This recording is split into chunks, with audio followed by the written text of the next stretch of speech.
guys, LeBron's new Space Jam movie comes out today, and while many people are excited to see his take on Michael Jordan's 90s classic, some of the reviews have been not so good. Richard Roper of the Chicago Sun-Times wrote, "I've never seen anything like it. I also hope to never see anything like it again. And I wish I could unsee what I have seen." Yikes.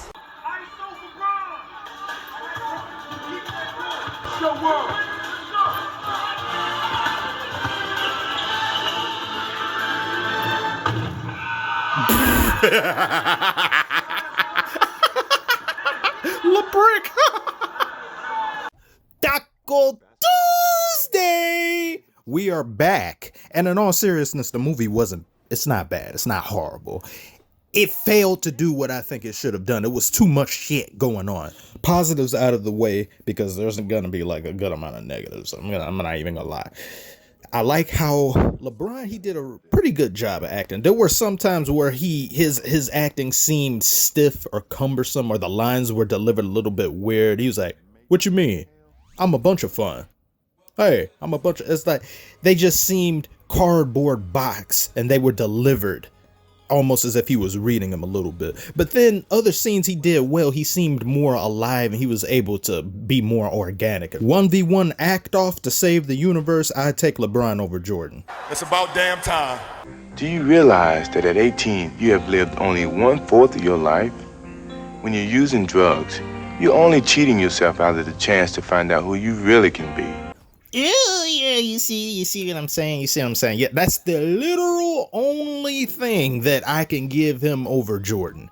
I also like the sections of LeBron going to different worlds around WB and seeing him interact with others, and he did really well. I will give him that. A lot of things that went on in here involving cartoon-ish type stuff where he's talking to different people, interacting with them and stuff, that was good. Now, criticisms. This is where the fun begins. Why is Pepe Le Pew not in this fucking movie? Oh yeah, I forgot. He's a rapist because people feel, oh, he's over here assaulting another woman against her will. Oh, it's a damn cartoon. But I bet you if it was the other way around and it was a female character that kept pursuing a male character against his will and kept forcing herself on him, that's okay though. That's okay though. We got plenty of characters like that. We got Harley Quinns and all of them. They get big upped. But when it's a man, no, they get canceled and WB throws them out the movie. Whatever. They have R-rated characters that are in the background. Pennywises and all these other people. One person, but Clockwork Orange. All of this stuff is okay, but that isn't. Anyway, post-edit ad. This one scene is superior than Space Jam: A New Legacy. This one scene alone is better than the whole movie.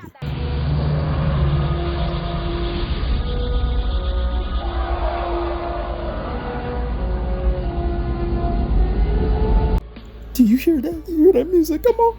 You hear that magical music? Come on, look at everybody. Oh, it's beautiful. This is my childhood right here. This was magic. Pure magic.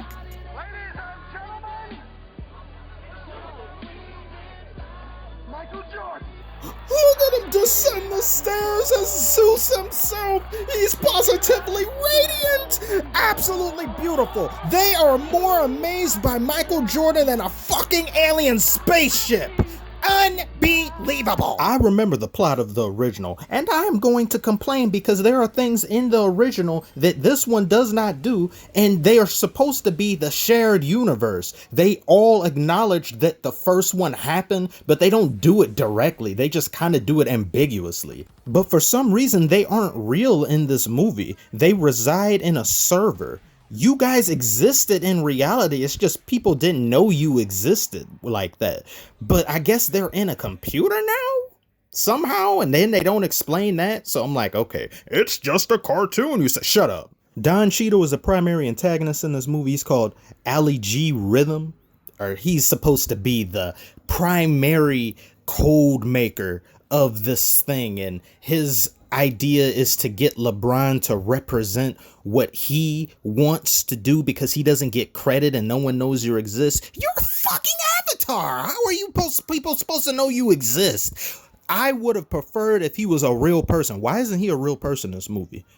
He's an avatar. He's a sentient algorithm, but yet Looney Tunes don't really exist, but yet they exist in his server that he manages. That's stupid as hell. And there's an entire section devoted to kissing the ass of LeBron. So much so that he must be the director. He's the shadow director, le director. Pete, he's a family man, an entrepreneur, a social media superstar with millions of fans worldwide. Algorithmically speaking, he's more than an athlete. He's a king. Shut up. Oh my God. Did we hear in the original, Jordan's a 3-time championship leader, multiple MVPs, he 3-peated, scoring leader, dunk champion. He's a family man. Yes, he's a family man. I won't shut up and dribble. Yes. Oh yes. Yes. I don't really get it. But when it goes back to the plot of what this AI wants, LeBron just simply says no. And in the scene where they have this pitch meeting to LeBron doesn't even like the idea. He's looking like, this just doesn't feel right. Why he says no, I don't exactly understand that either. He's like, I can't take my mind off of the game. But he doesn't do any game related things in here because this apparently all happens in one day. We don't see him practicing. We don't see him in the gym. We don't see any of that. But he's like, I can't do it because I'm busy. So the AI gets pissed, takes out everything on him because he's making a decision based upon what he wants, and the AI doesn't like that. So he sees it as a slight towards him and his supposed genius that isn't even his genius. People programmed and created you. And LeBron's son in this movie, his motivations are backwards.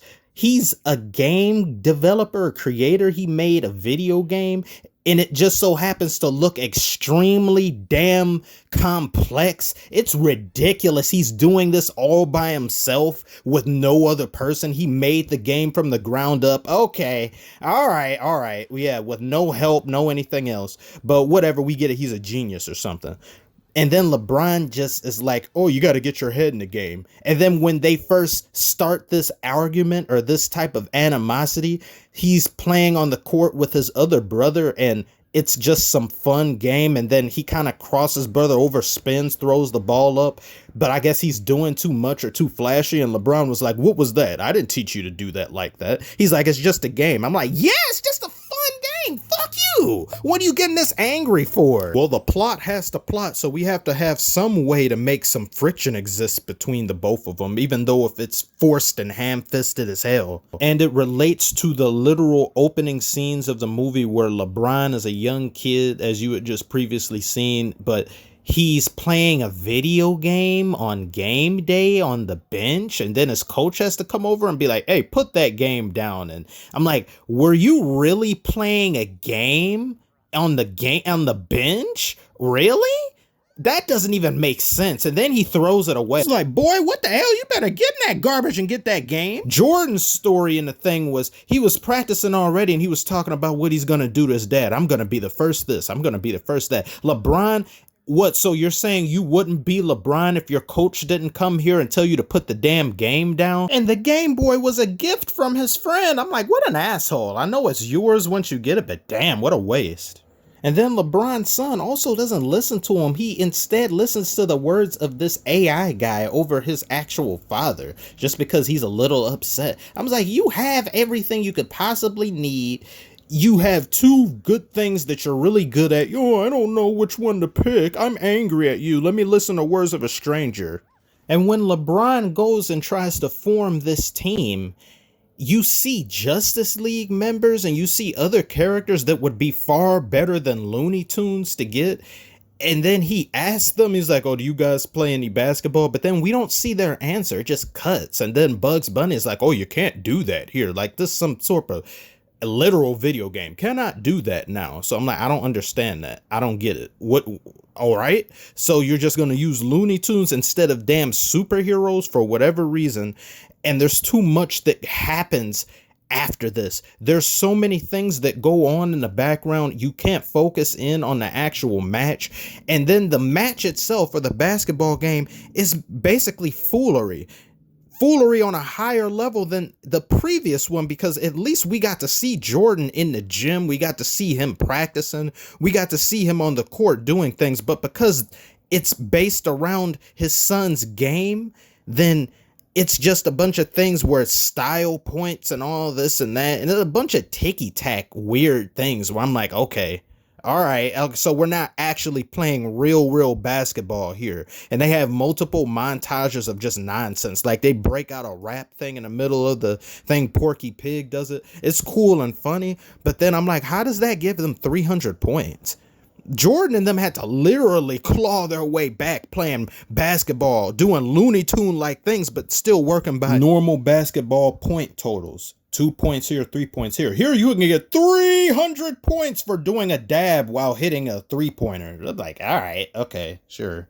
Also, a huge missed opportunity that they had in this movie. They should have had actual NBA players play a bigger role in this for as longer, like far longer than they actually did. You had Anthony Davis voicing a character. He appeared to Draymond Green, Damian Lillard, two WNBA players, but you should have had some of these people actually in here. Showcase multitude of NBA stars. Show some of the previous generation.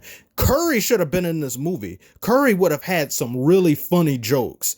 Not just because I'm saying he's funny. I'm saying things that you can do with him that audience would really like. Things that just write themselves. His 3-point making is cartoonish, and it's so many missed opportunities. They didn't do that. They instead wanted to have an Easter egg movie. This is just Space Jam 2, a new Easter egg every other second. And the title of this movie is so stupid. A New Legacy. Call it Space Jam Cosmic Jam or Space Jam Galactic Jam. No, it's none of those things. A New Legacy, saying, oh, well, this is the new thing. That one, that's old. We're off that now. We're on to bigger and better things. This movie takes itself too serious. There's too many things going on in here. The other one didn't do that because it came out at a time where you could actually make a movie and not try to be like, see, look how big I am. Look at all these things. See, like me, please.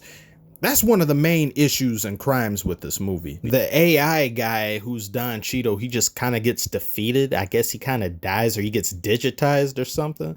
But then they don't give him a proper end point. He doesn't learn anything. He's just an asshole from start to finish. And it looked like they were going the route where he was going to get some compassion, where his whole point or motivation was acknowledge me for my smartness, and no one ever did. And then he punished people by making them zip into their phones to see this game. And he's like, if he loses, you all stay here forever. Why? What do they do here forever? Like, what do you get out of this? So they can admire you? You can't change real people when they come in here. You don't have powers like that. So they'll just be in here hating on you.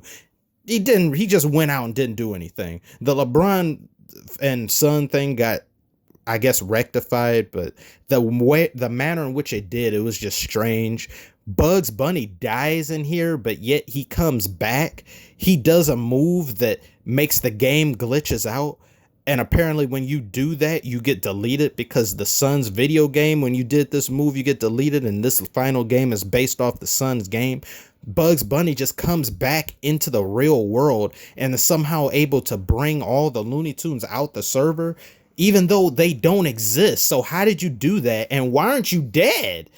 Not that you should die, but the movie made this rule and said, if you do this move, you'll be glitched out and you'll die. But then he didn't. So I'm like, whatever. Movie has to movie. It has to go off. It wasn't as bad as what that fool was saying. I don't know who that was, really. It's like, there's people who love to get on LeBron. Everything he does is bad, which I'm like, I don't believe that, but he does need to be criticized for some damn things that he does that people don't do it for. This movie is like, it's a fun movie. This movie isn't bad in any way, shape, or form. I'd give it like a C+. But is it as better than the previous? No, it's not. It could have been. It had the potential to be, but instead it wanted to just show a bunch of Easter eggs and just go crazy with Warner Brothers merchandise. They basically did to this what Wreck-It Ralph 2 did for all their Disney products. You see Marvel, you see Star Wars, you see all the just product product, toys, buy this, buy that. Oh, look at that. Look at this. So that's all I have to say about this. This became too long. I did not intend it to be that long, but if you managed to stick around this far, like, comment, subscribe if you're new. Thank you so much for watching. Did you see the movie? Or are you planning to see it? Tell me below. I'll see you eventually. Maybe. I don't know.